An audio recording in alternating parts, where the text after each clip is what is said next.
Hi friends, இன்றைக்கி mutton குழம்பு எப்படி வைக்கிறதுன்னு பார்க்கலாம். இது வந்து நான் வைக்கிற ஸ்டைலு.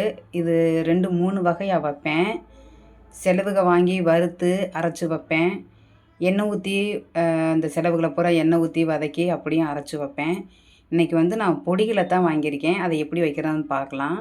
இன்னொரு நாளைக்கு செலவு வாங்கி அதை எப்படி வறுத்து அரைக்கிறது அப்படின்றத உங்களுக்கு காட்டுறேன். ரொம்ப சிம்பிளாக தான் செய்வேன். ரொம்ப செலவுலாம் அதிகம் எடுத்துக்காமல் ரொம்ப சிம்பிளாக தான் செய்வேன். வாங்க எப்படி செய்கிறதுன்னு பார்க்கலாம்.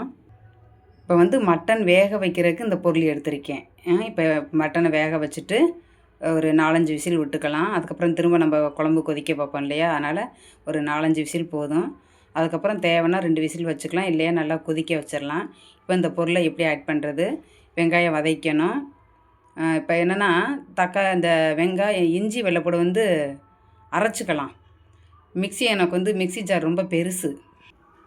பார்த்தீங்களா, மிக்ஸி ஜார் எவ்வளோ பெருசாக இருக்குது பார்த்தீங்களா? இதுதான் என்னோடய மிக்ஸி ஜாரு. அதனால் இந்த கொஞ்சமான இவ்வளோ கம்மியாக இருக்கிற இஞ்சி பூண்டு இதில் அரைப்படாது. அதனால் தக்காளியும் சேர்த்தே அரைச்சிக்கலாம். இஞ்சி பூண்டு எதுக்கு, சீக்கிரம் பார்த்தா வேகும் இல்லையா, அதுக்காகத்தான். இப்போ நம்ம கறியை வதக்கி வேக வச்சிடலாம். இப்போ அடுப்பு ஆன் பண்ணிட்டேன். குக்கரை சூடு பண்ணியிருக்கேன். கொஞ்சம் குக்கர் சூடாயிருச்சு. இப்போ கொஞ்சம் எண்ணெய் ஊற்றிக்கலாம். ஜஸ்ட்டு வதக்கிறதுக்காகத்தான் எண்ணெய் ஊற்றிக்கலாம். எண்ணெய் காயட்டும். வந்து வெங்காயத்தை போட்டுக்கலாம். வெங்காயம் நல்லா வதங்கணும்.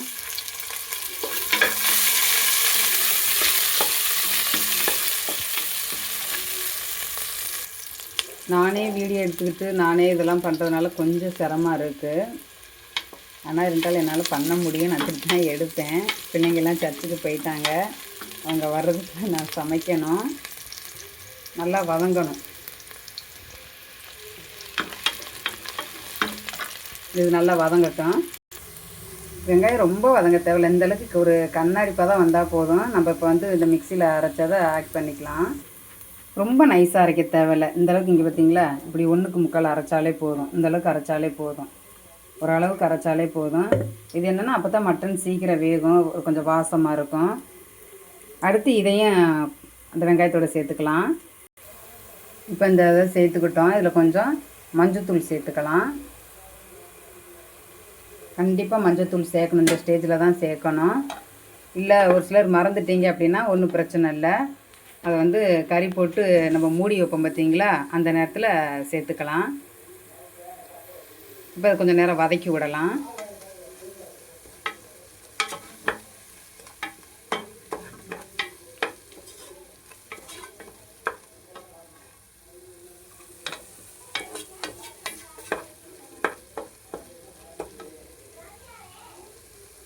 இப்போ இது வதங்கிருச்சு. இந்த ஸ்டேஜில் கறி அள்ளி போட்டுக்கலாம். கறி அள்ளி போட்டுட்டேன். உண்மையிலே நம்ம பார்த்துருப்போம், நம்ம சின்ன பிள்ளையில இருந்தப்போ நம்ம அம்மா அப்பா கறி வாங்கி செஞ்சுருப்பாங்க. அப்பா சமையல் பண்ணுற குடும்பம் இருக்குது, அம்மா சமையல் பண்ணுற குடும்பம் இருக்குது. யார் சமையல் பண்ணியிருந்தாலும் மட்டன் வாங்கி அலசுகிறப்ப 2வது அலசு 3வது அலசே தண்ணி சவப்பாக தான் இருக்கும். ஏன்னா அப்போல்லாம் மட்டன் வந்து நல்லா இருந்துச்சு, டேஸ்ட்டாகவும் இருந்துச்சு. இப்போ பார்த்திங்களா, ஃபஸ்ட்டு அலசே இது தான். ஏதோ இன்னைக்கு தான் கொஞ்சம் சவப்பாக இருக்குது. ஏன்னா அந்தளவுக்கு தான் இப்போ இருக்குது சூழ்நிலை. காலங்கள் மாறுது இல்லையா. சரி, இப்போ கறியை போட்டுட்டோம். இதை கிண்டி விட்டுலாம். எனக்கு வந்து செல்லையும் பிடிச்சிட்டு கிண்ட முடியாது. கொஞ்சம் ஆஃப் பண்ணிவிட்டு கிண்டி விட்டு காட்டுறேன். இப்போ கிண்டி விட்டுட்டேன். இதோட கொஞ்சம் மல்லித்தலை ஆட் பண்ணிக்கலாம். மல்லித்தலை ஆட் பண்ணிட்டேன். உங்கள்கிட்ட காட்டலை என்னென்னா, நான் தான் சொன்னல, ஒரு கையில் செல்லு ஒரு கையில் சமையல். கொஞ்சம் உப்பு ஆட் பண்ணிக்கலாம். இதை கிண்டி விட்டுக்கலாம். இப்போ இந்த உப்பு போட்டிருக்கனால அந்த உப்பு நீர்லேயே கொஞ்சம் கறி வேக வாய்ப்பு இருக்குது. 2 விசில் கூட விடலாம். ஆனால் இது வந்து பத்தாதில்ல, 2 விசில் 5 விசில் விடணும். அதனால் தண்ணி பத்தாது. அதனால் கொஞ்சம் தண்ணி ஆட் பண்ணிவிட்டு ஊர்ஸாக விசில் வச்சுக்கலாம். ஏன்னா சிலிண்டர் தட்டுப்பாடு. அதனால் கொஞ்சம் தண்ணி ஊற்றிட்டு அப்படியே கொஞ்சம் விசில் வச்சுக்கலாம். ஒரு 4-5 விசில் வச்சுக்கலாம்.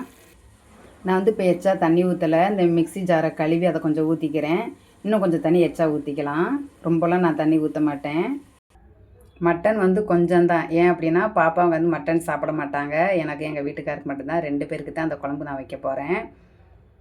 அதனால் இப்போ எங்கள் மச்சான் வீட்டுக்கு கொஞ்சம் கொடுப்பேன். அதனால் குழம்பு மட்டும் கொஞ்சம் அதிகமாக வைப்பேன். அவரும் கறி சாப்பிட மாட்டார், குழம்பு சாப்பிடுவார். அதனால் கொஞ்சம் எச்சா வைப்பேன்.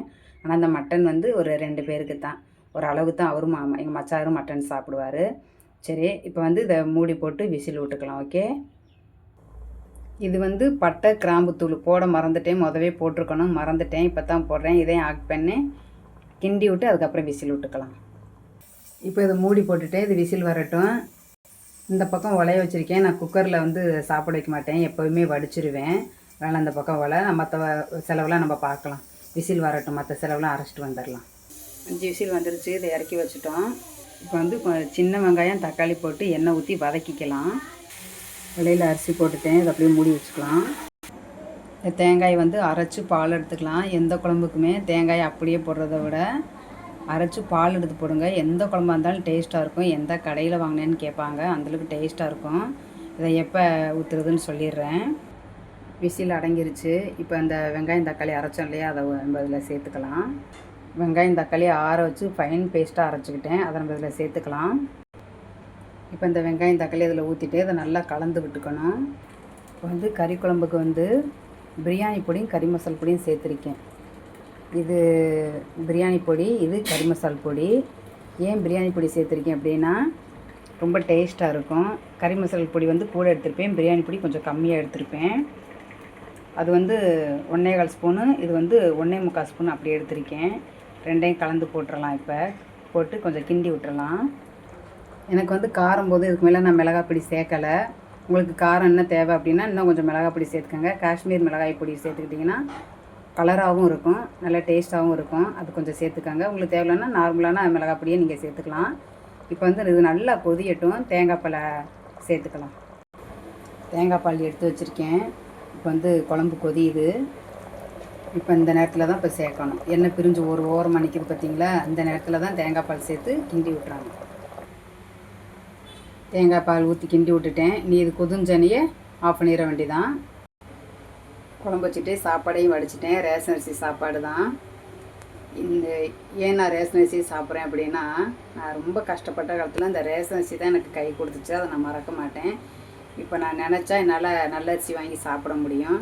ஆனால் அந்த ரேஷன் அரிசி எனக்கு கை கொடுத்த நாள் எனக்கு மறக்க முடியாத ஒரு தருணம். அதனால் இந்த ரேஷன் அரிசியை நான் மறக்க மாட்டேன்.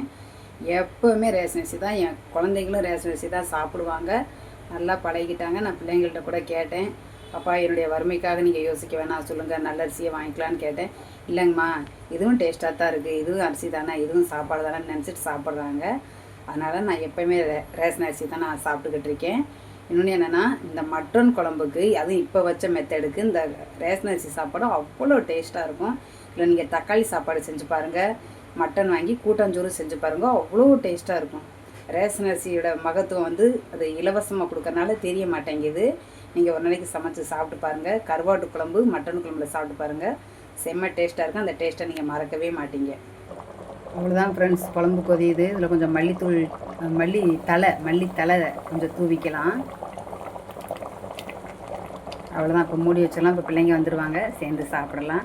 நீங்களும் உங்கள் வீட்டில் சமைச்சதை சந்தோஷமாக சாப்பிடுங்க, ரசித்து சாப்பிடுங்க.